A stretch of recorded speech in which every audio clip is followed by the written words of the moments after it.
J'ai 2 enfants de pères différents. Je me présente, je suis Oka Moye Marie-Clémence Élise, j'ai 24 ans. Je vous raconte mon histoire de maman Marguerite. Tout a commencé là. J'ai rencontré un jeune, on était ensemble, on s'aimait, on levait, bien chic. Et j'avais une amie qui m'a donné un secret pour vite tomber enceinte, parce que je voulais tomber enceinte. Je voulais avoir mon enfant jeune, bien chic, je sais pas si vous voyez. Donc c'est comme ça, j'ai appliqué la méthode et je suis tombée enceinte. Et comme je suis tombée enceinte, j'étais en première. Le gars était bien avec moi, il était attentionné, il était gentil. Il a même reconnu la grossesse. La grossesse a évolué jusqu'à ce que j'accouche. Il me menait la vie dure, il me brutalisait, il abusait de moi parce que je voulais même plus qu'il me touche.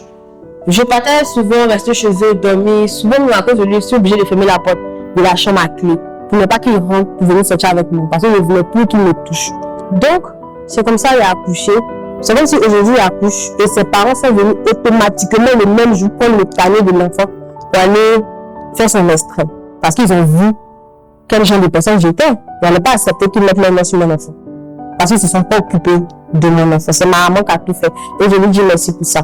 Donc, c'est comme ça tout est parti. Et je me suis juré et promis tout l'amour que j'avais pour lui là, de donner ça à mon enfant.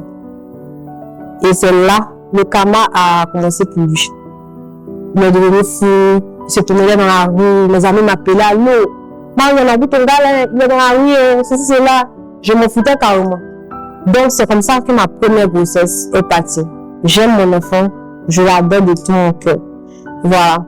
Et la deuxième grossesse, c'est aller de là aussi. J'avais un vide. À chaque fois que je sors, je vois une fille de mon âge avec son papa, avec sa famille en train de rire. J'ai ce sentiment-là de vouloir aussi que mon papa soit là. Je me dis, et si mon enfant aussi, son papa était là? J'ai rencontré un gars. Je me suis dit, bon, il va combler le vide du père, mon fils et moi. Mais je ne savais pas que je venais de rencontrer mon démon. C'est lui-même là qui allait détruire ma vie. C'est lui que j'ai rencontré. On était ensemble et je ne savais pas qu'il était en couple. Je ne savais même pas que sa copine même était enceinte. Et vu comment c'était pas. Donc, c'est comme ça que je suis tombée enceinte.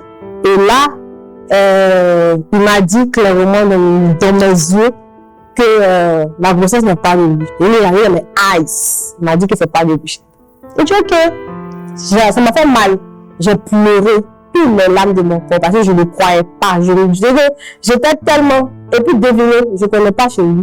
Je ne connaissais pas chez lui. Je ne savais pas où il habitait. Je ne savais pas où ses parents étaient. Je ne connaissais même pas la couleur de son portail. C'est vrai qu'il m'a tellement bien mamaillé. Si tu ne le vis pas, tu ne vas comprendre. Donc, c'est comme ça. Je pleurais. J'allais voir mes amis, je lui enlever la grossesse. Aidez-moi. Et elles ont commencé à me donner les secrets. Comme on le dit chez nous, les petites topos pour pouvoir enlever la grossesse. Et je ne pouvais pas enlever parce que j'avais peur. Je suis une grande peureuse. Et un soir, c'était le dernier jour où je devais prendre le médicament. Et ma maman est venue, elle a remarqué un truc. Et elle a dit à ma tante, va voir Marie, il y a quelque chose qui ne va pas. Et ma tante vient, elle me voit en train de pleurer avec les médicaments en main. Elle m'a dit, Marie, pardon, il ne faut pas boire médicaments. Si tu es enceinte, ce n'est pas grave, on va s'occuper de ça, faut garder. Et c'est de là que tout a commencé.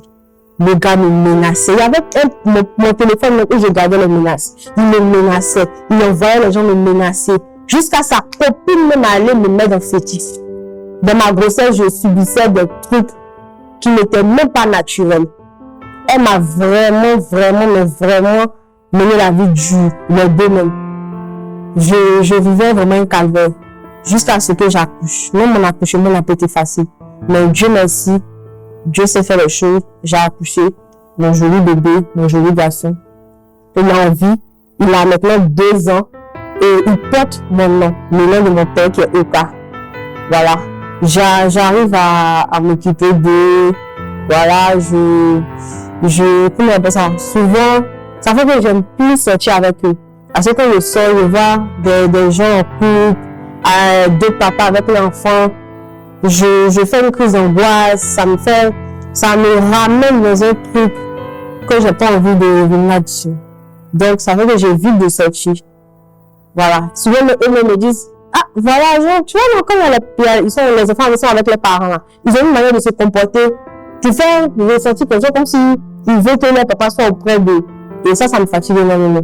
Donc, j'aime pas sortir avec eux, voilà. Mais en tout cas, je regrette pas d'avoir fait mes enfants.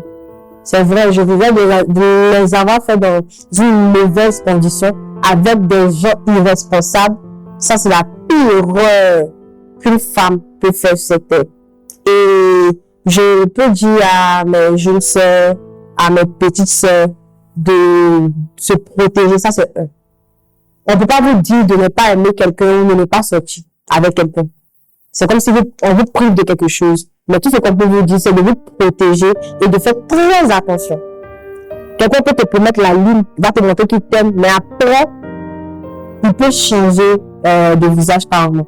Donc, faites attention, protégez-vous et soyez très speed. C'est que là, rien dans les yeux.